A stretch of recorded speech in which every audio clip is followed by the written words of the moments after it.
Hello everyone. आप सब कैसे हैं? मैं उम्मीद करता हूं कि बहुत अच्छे होंगे और अपनी पढ़ाई को बहुत अच्छे से कर रहे होंगे। मैं आकाश कुमार बढ़ाना आईसीटी वर्चुअल क्लासरूम में आपका बहुत बहुत स्वागत करता हूं मेरे प्यारे बच्चों। जैसा आपको पता है, बेसिकली 9th क्लास है और हम पॉलिटिकल साइंस का रिवीजन करेंगे। पहला ही चैप्टर है, दोनों बुक के हम लोग रिवीजन कर चुके हैं, तीसरी बुक का रिवीजन है हमारा। नई बुक है ये और इसी के रिवीजन को हम लोग देखेंगे। चैप्टर नंबर 1 है लोकतंत्र क्या है, लोकतंत्र क्यों। इन दोनों को हम लोग आपका बहुत अच्छे से गौर करके एक एक करके इनको पढ़ेंगे, इनको देखने का, इनको जानने का आपका प्रयास करें। तो लोकतंत्र का परिचय आपको पता होना चाहिए कि अगर कोई पूछ ले लोकतंत्र क्या है तो उसकी परिभाषा सहित आपको सारी चीजें याद हो। तो कहेंगे लोकतंत्र क्या है, इसकी विशेषता क्या है।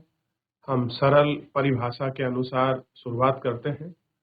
हम बारी से ऐसे बारी बारी बारी से बिंदुओं का जो आपका व्यवहार है उसका अर्थ जानेंगे, यानी कि पॉइंट टू पॉइंट हम इसका जो मीनिंग है एक आपका व्यवहारिक रूप में सीखने का प्रयास करेंगे।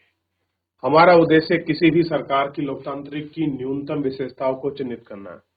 कोई सरकार आपका न्यूनतम रूप से है वो चिन्हित हो रही है तो इस प्रकार की चीजों का है। लोकतांत्रिक और गैर लोकतांत्रिक शासन का अध्याय में अंतर 3 को हम लक्ष्य को आगे बढ़ाकर वृत्त परिभाषा आएंगी। समकालीन भारत में लोकतंत्र ही सबसे प्रिय शासन पद्धति है और ऐसा क्यों है? क्योंकि इन चीजों से दूसरी व्यवस्थाओं को बेहतर करेंगे। क्या शासन का सर्वोत्तम व्यवस्था है कि इन सवालों पर हम इस पर अपने हिस्से पर आपकी चर्चा करेंगे। क्या करेंगे? चर्चा करेंगे। ठीक है, आइए सबसे पहले देखते हैं। हम इसी में पहली चर्चा हम लोग करेंगे और पूछेंगे और बात भी करेंगे लोकतंत्र क्या है। आप सरकार के विभिन्न स्वरूपों के बारे में पढ़ चुके हैं। कहेंगे लोकतंत्र अब तक की आपकी समझ के आधार पर कुछ उदाहरण देते हुए आप सामान्य विशेषता लिखिए। पहले लोकतांत्रिक सरकारें और दूसरा है गैर लोकतांत्रिक सरकारें। क्या है? लोकतांत्रिक सरकारें और दूसरा क्या है? गैर लोकतांत्रिक आपका सरकारें। परिभाषा की जरूरत क्यों पड़ी? कि हमें जो आपकी परिभाषा है इस परिभाषा की जरूरत हम लोगों को क्यों पड़ी है, बेसिकली हमको ये देखना है। आगे बढ़ने से पहले आइए सबसे पहले एक मेधावी छात्र मेरी की आपत्ति पर गौर करें। वह लोकतंत्र की परिभाषित करने के इस तरीके से पसंद नहीं है। कह रहे जिस तरह की लोकतंत्र की परिभाषा है जो मेरी है वो उसको पसंद नहीं करती कि भैया जिस तरह से हम लोग इसको डिफाइन कर रहे हैं, जिस तरह से हम बता रहे हैं कि डेमोक्रेसी ये है, वो उसको कुछ खास एक्सेप्ट नहीं करती। कह रहे हैं कि उसकी अध्यापिका मेडिलिंडा लिंगदो ने उसे सवालों का जवाब देना शुरू किया और अन्य कक्षाओं में इसे चर्चा में भाग लेने लगी। कह रही है सबसे पहले मेरी का आया। मेरी ने अपना क्वेश्चन किया अपनी मैम से, मैडम मुझे यह तरीका ठीक नहीं लग रहा है। पहले लोकतांत्रिक व्यवस्थाओं के बारे में चर्चा करिए और अब हम लोकतंत्र का मतलब जानने की कोशिश कर रहे हैं। मेरे कहने का मतलब है कि इस काम को ही हमें पहले करना था और अब इस अध्याय वाली पढ़ाई में भी हम ऐसा क्यों नहीं। ठीक, लिंगदो मैडम तुम्हारी बातों में दम है, पर क्या हम अपने सामान्य जीवन में ऐसा नहीं कर सकते? क्या हम कमला और बरसात और प्रेत जैसे शब्दों का प्रयोग करने के लिए पहले ही इन्हें आपका परिभाषित करना स्पष्ट माना है? कह रहे हैं जरा सोचो। क्या कह रहे हैं? अब वो सोचने पर आपकी बात कर रहे हैं कि जरा थोड़ा सा सोच लो।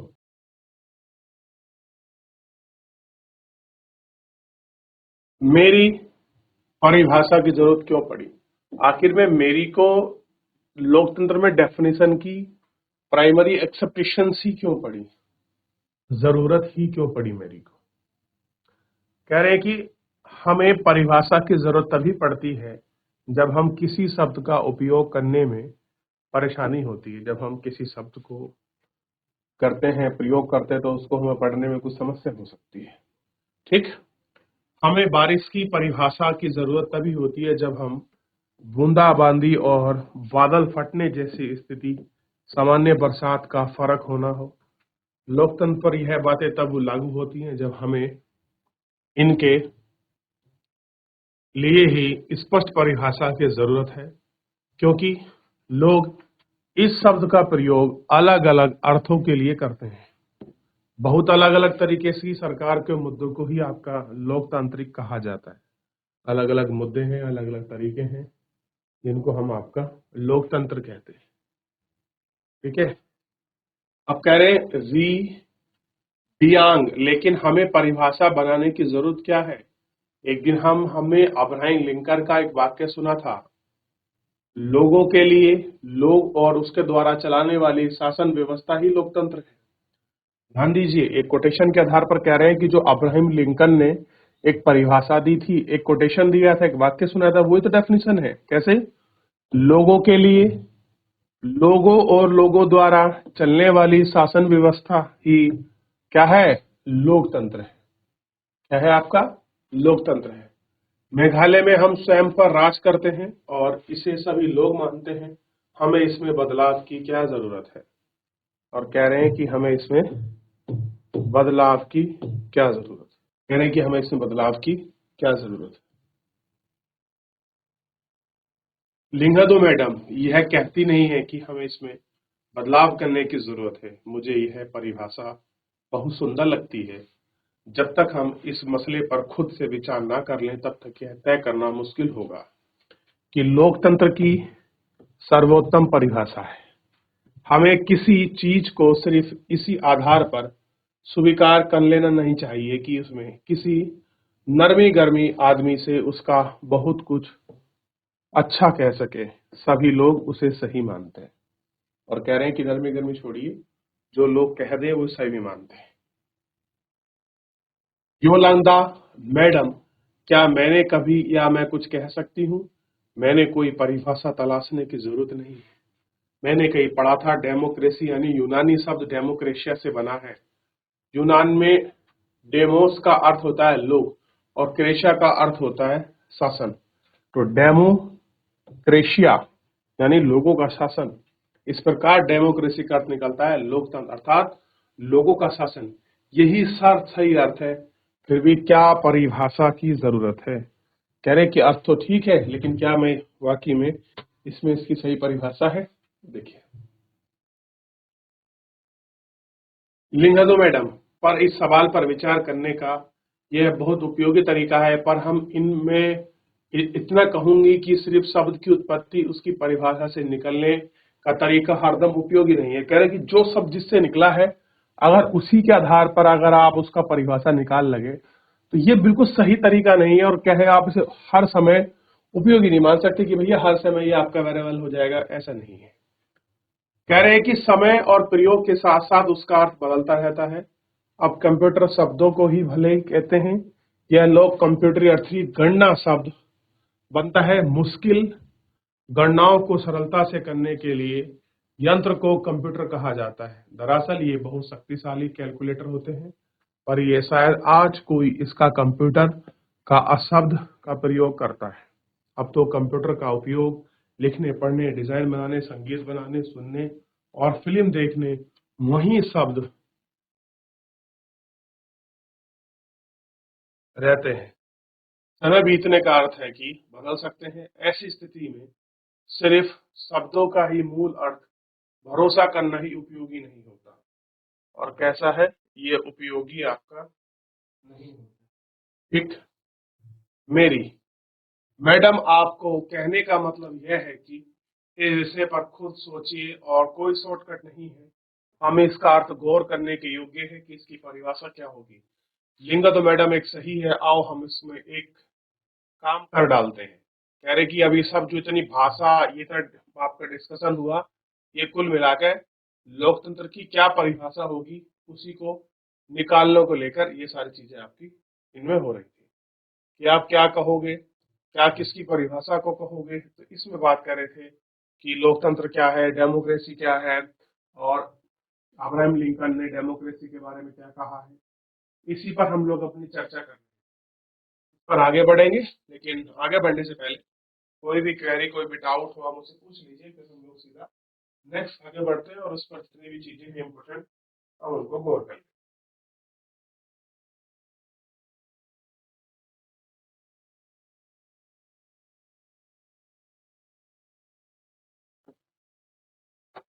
क्या कह रहे हैं? एक सरल परिभाषा। आइए उस चर्चा पर फिर से गौर करें जो खुद को लोकतांत्रिक बताने का दावा करने वाली सरकारों के बीच समानता और असमानता से जुड़ी है। सभी लोकतांत्रिक व्यवस्थाओं की पहचान के लिए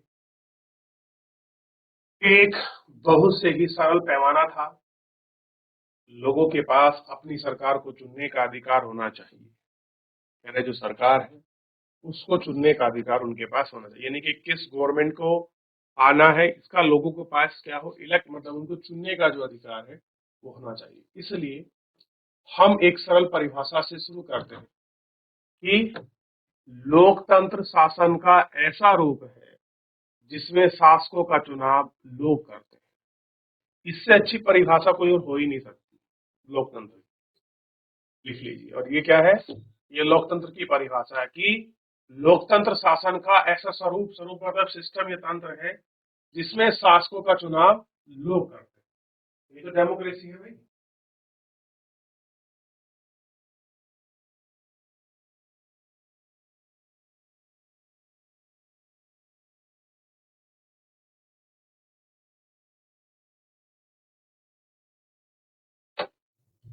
देख लिया आप लोगों ने, और उम्मीद करता हूं कि लोकतंत्र की जो परिभाषा है वो भी आपने लिख ली होगी। क्या कह रहे हैं? यह एक उपयोगी शुरुआत है। यह परिभाषा बहुत स्पष्ट ढंग से लोकतांत्रिक और गैर लोकतांत्रिक शासन व्यवस्थाओं का अंतर कर देती है। म्यांमार के सैनिक शासकों का चुनाव लोगों ने ही नहीं किया है। जिन लोगों ने सेना पर नियंत्रित था वे देश के शासक बन गए। शासक के फैसले से पहले लोगों की कोई भागीदारी नहीं थी। आप कह रहे हैं कि पिछले यानी कि चिले जैसे तानाशाहों का चुनाव नहीं करते हैं, यह बात राजशाही पर भी लागू होती है। सऊदी अरब के शासक लोगों द्वारा शासक से नहीं चुने जाते हैं, बल्कि राज परिवार में जन्म लेने के कारण ही यह हक पाते हैं। लेकिन यह सरल परिभाषा में पर्याप्त नहीं है। इसे हमें समझ में नहीं आता कि लोकतंत्र का मतलब लोगों का शासन है। इस परिभाषा का प्रयोग इर्द गिर्द हम सोचे बिना समझने के, फिर उनमें सभी सरकारों को लोकतांत्रिक कहना पड़ेगा जो चुनाव करवाती हैं और फिर हमें सही नतीजे पर नहीं पहुंचती।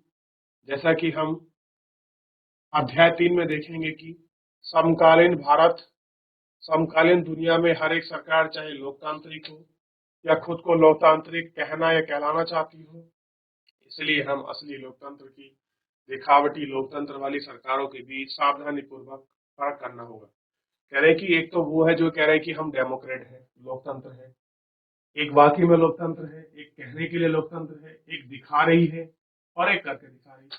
तो हमें इनके बड़े पास से हमें इनके बीच में आपको डिफरेंस करना पड़ेगा कि भैया असलियत में जो लोकतंत्र है वो है क्या, आप किसको डेमोक्रेसी कहोगे। ये थोड़ा सा हमको देखना है। यह काम हम तभी कर पाएंगे जब हम इसी परिभाषा में एक एक शब्द को सावधानी से समझेंगे और लोकतांत्रिक सरकार की विशेषताओं को जानेंगे। तभी हम समझेंगे और तभी हम इसको समझ भी पाएंगे जब हम लोकतंत्र की एक एक जो मुख्य विशेषता है हम इसको आपका देख लेंगे और इसको समझ भी लेंगे। कह रहे हैं कि लोकतंत्र की विशेषता, जो लोकतंत्र है उसकी क्या विशेषता है इसको देखेंगे। हमने इस सरल परिभाषा के साथ शुरुआत में ही लोकतंत्र शासन का एक स्वरूप है जिसमें हम जनता का शासन को चुनाव करती है। इसमें अनेक जो आपके सवाल है वो खड़े होते हैं। इस परिभाषा के अनुसार शासक कौन है और किस सरकार को लोकतांत्रिक सरकार कहे जाने के लिए किन आधारों को चुना हुआ है होना आवश्यक है। लोकतंत्र में वे कौन से फैसले हैं जो बिना चुने हुए अधिकारी भी ले सकते हैं। किस तरह का चुनाव लोकतांत्रिक चुनाव कहेंगे। किसी चुनाव में लोकतांत्रिक कहने के लिए किन शर्तों को पूरा किया जाने की जरूरत है और किन शर्तों के आधार पर आप कहोगे कि भैया ये लोकतंत्र है और ये आपका डेमोक्रेसी है। कह रहे हैं कि कौन लोक शासन का चुनाव कर सकते हैं या खुद शासक चुने जा सकते हैं, क्योंकि इनमें प्रत्येक नागरिक का बराबरी का हैसियत से भाग लेना जरूरी है। क्या कोई लोकतांत्रिक व्यवस्था में अपने कुछ नागरिकों को इसके अधिकार से वंचित कर सकती है? सरकार के लिए किसी स्वरूप को लोकतांत्रिक कहेंगे? क्या चुने हुए सरकार लोकतंत्र को अपनी मर्जी से सब कुछ कर सकते हैं, या फिर लोकतांत्रिक सरकार ही कुछ लक्ष्मण रेखा बांधकर काम करना शुरू करती है? जरूरी है कि लोकतांत्रिक शासन व्यवस्था को नागरिकों के लिए कुछ अधिकार आदर कराना चाहिए। ठीक, आइए कुछ उदाहरणों के साथ समझिए और बारी बारी से क्या करें, हम इन पर विचार करें कि आखिर में आपका लोकतंत्र है क्या, क्या किसको आप लोकतंत्र कहेंगे। चलिए देख लीजिए।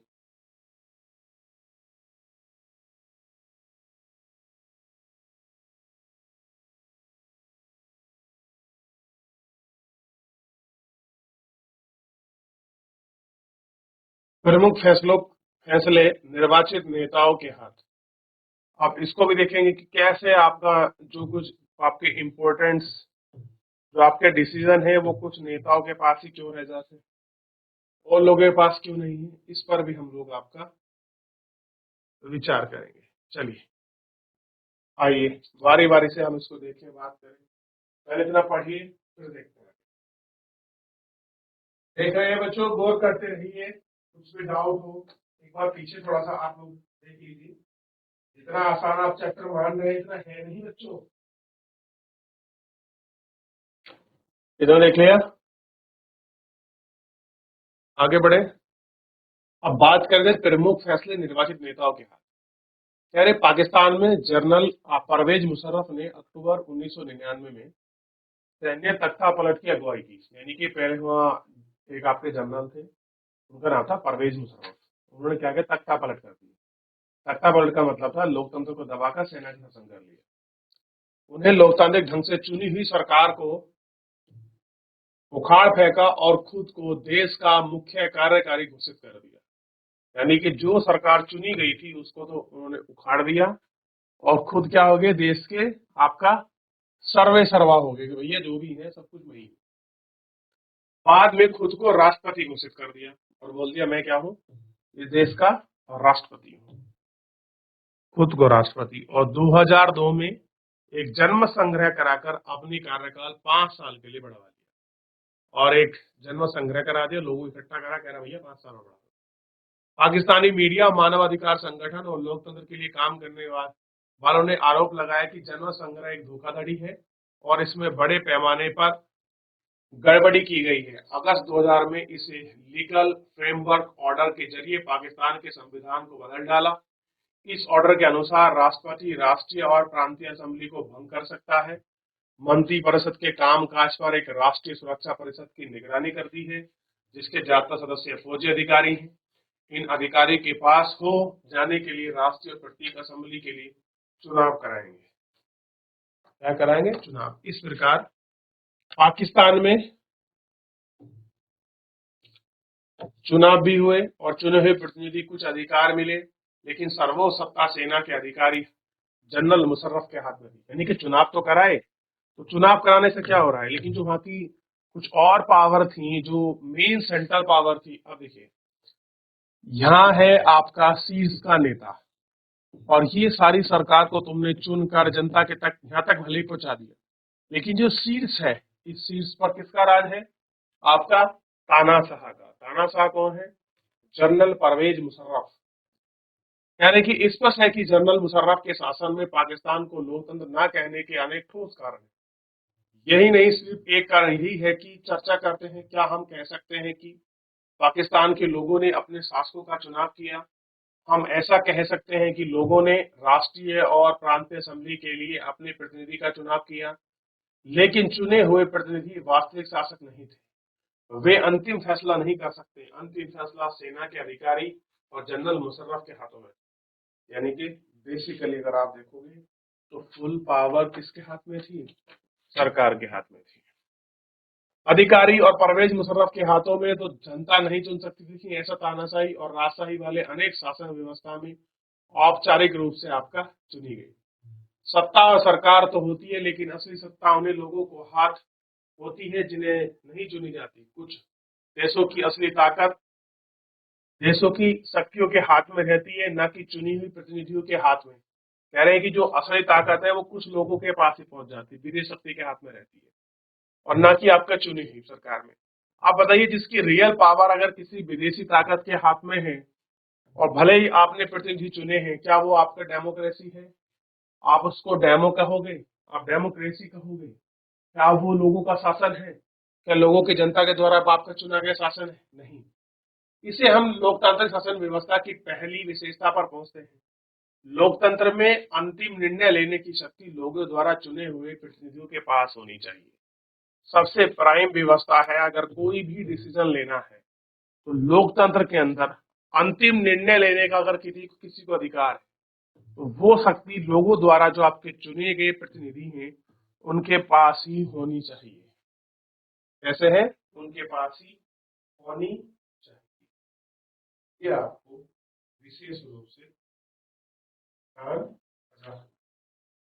ठीक, इनके पास है, उनके पास ही होनी चाहिए। देख लिया? अब आपको क्लियर होना चाहिए कि शासन का अधिकार किसका है और कौन इसका राइट ले। अब देखिए, एक कार्टून को देखिए आप, डेमोक्रेसी का कार्टून बना हुआ है। कार्टून को समझ, कार्टून बुझे। अब देखिए कैसे बना है कि डेमोक्रेसी कहाँ चली गई? सेना के पेट में। किस तरह से कितना अच्छा एक डेमो तो उन्होंने कार्टून को दिखाने का, उसी के माध्यम से पाकिस्तान की डेमोक्रेसी को दिखाने का प्रयास किया है। समझिए इसे। देखिए, सैनिक के हाथ में बंदूक है, डेमोक्रेसी को ऊपर ढक्कन दिखाई दे रहा है, बस नाम के दिखाने के लिए डेमोक्रेसी है। कैसी है? दिखाने के लिए। देख लिया? चलिए, देख रहे हो? एक ये, जब तक बर्थ पार्टी की सदस्य का फार्म भरकर उससे नहीं मिलोगी तब आप अंदर नहीं जा सकती। पहले आपको पार्टी का मेंबर बनना पड़ेगा, तभी आप अंदर आओगी। क्लियर है? चलिए, तो मेरे प्यारे बच्चों, फिलहाल आज हम इतना ही करेंगे। मिलते हैं आपको नेक्स्ट लेक्चर में। तब तक आप एक बार लोकतंत्र की परिभाषा को, उसको डिफाइन को आप लोग अच्छे समझ लीजिए, देख लीजिए। किसी कोई डाउट है, कोई क्वेरी है, आप मुझसे पूछ लीजिए। फिलहाल आज के लिए इतना ही। धन्यवाद।